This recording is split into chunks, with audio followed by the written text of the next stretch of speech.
Hello ladies and gentlemen, and welcome back for yet another Trooper review in the Trooper series, the month of March. Now we're going to be having a look at the Death Star Gunner. Not one that I actually thought I was ever going to be picking up, but I thought I was going to complete my Imperial Army at some point, may as well do it now. And you can already see how much I paid for this guy. Really, really ridiculous when you think about the pricing on these Hot Toys pieces in Australia. But either way, this guy comes with an awesome interchangeable look, which I will talk about, but it's a real pain, so I might not be able to show you. But there is also a little bit of a niggle that I have with this figure, which I'll get to when we have a look at the accessories. But either way, we'll get this figure out here and we'll take a look at everything that he comes with. So the Death Star Gunner doesn't come with a lot, understandably. I mean, what could they really have given him except for a 1/6 scale Death Star, which would have been literally impossible. Anyway, he does come with this blaster. I should really be learning the names of these by now. It's a something 17, I know that much. It does come with that awesome clear bat, and this is the same one that came with the Hoth Princess Leia, which is a really, really awesome piece. I love the gloss paint and the little metal ring at the end. They've done an excellent job. Now, this is the part where I rant on a little bit about Zing. So I got this guy from the Zing store in Frankston. And basically what they did was they had him in the display case. I called up and I said, I'm coming to get him. And then I went down to pick him up. And when they picked him up out of the cabinet, his hand fell off. Perfectly normal, right? Yeah, no worries. Put the hand back on, put him back in the box. I'm not really one to complain about having a figure displayed before I buy it. That's fine.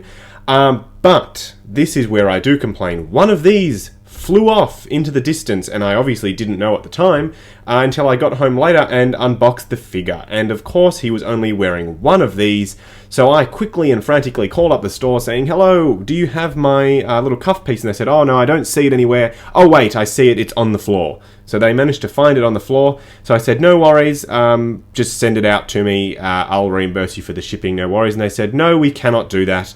You have to drive the 40 minutes back down to our store to pick it up. And I have still yet to do that. That's about 2 weeks ago now. I really, really need to get off my ass and do that. But it's a little bit of a pain. I mean, seriously, they should just be able to send this stuff out to you.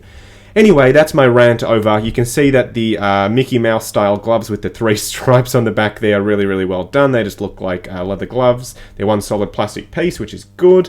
And also he does come with this display base with actually a surprising amount of weathering on here. So it does almost bridge that gap between the Hoth Leia one with all the white paint for the almost said sand, for the snow, and also just a regular clear painted grey one. So this is a nice in-between, which I really do appreciate. He looks awesome standing on that. Now what we'll do is we'll get the Death Star Gunner out here and we'll take a look at his outfit. So the helmet on these Death Star Gunners are really, really awesome and unique. That's what I really, really like about doing this Trooper collection and this Imperial Army, is that there are so many different variants, but they're all so unique. Look at that silhouette. Isn't that just so, so awesome? And he's got such a multi-layered costume as well. He's got this front soft armor piece. He's got this leather vest. Underneath that, he's got another jacket which he can wear, which has a control panel on the arm. It's just so much detail that they really, really didn't honestly need to put into the figure. Now, he's also got a ribbed neck piece, much like the Shore Trooper, actually. They've really, really done an awesome job with the detailing on this guy. He's also got a rod here that you can plug in. It's just a metal rod, so it's not going to hopefully break on you, but it is really, really difficult to slot in there. And you can see that the level of detail on that little side piece is really good, and on the back it's just the clips for the front little vest piece. It looks like a bit of a reuse of the Darth Vader shirt here. I'll zoom down a little bit and we'll have a look at the rest of the outfit. So this is obviously where you can see the Gauntlet pieces. Luckily, for some reason, he does come with leather ones underneath as well as the plastic ones. So I've just gone for the leather ones for now. I will be back down to that Zing store eventually to pick them up. But you can see the awesome level of detail on the belt here as well, with these big silver boxes on the sides, and just regular Imperial pants, and a holster for his blaster on the side there as well. So the costuming on this guy is pretty simple, but also completely awesome. So to wrap up on the Death Star Gunner, he's an awesome looking piece. I can't stress that enough. He really brings that just complete different look to your collection in terms of your Imperial forces, and I think that's where this guy really shines. Now, a lot of people were saying when this guy was first announced, nobody's going to buy him, this is ridiculous, Hot Toys just milking that Star Wars license. I, of course, bought him. I'm just a sucker for anything Hot Toys releases that's original trilogy related, and this really diversifies the ranks of the Imperial Army on my shelf. So I couldn't have been happier picking up this guy. I'm actually thinking about getting a second one to display without the leather jacket on, because I reckon that's going to be an awesome look as well. Now, that's pretty much it on the Death Star Gunner, guys. I will leave you with this awesome figure.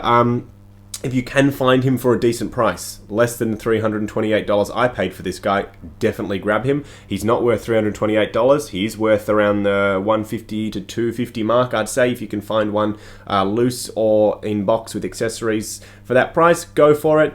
But in the meantime, guys, most social links are down below, so definitely check out my Instagram and Facebook. As always, like, comment, subscribe, and stay tuned for more Trooper videos in the month of March.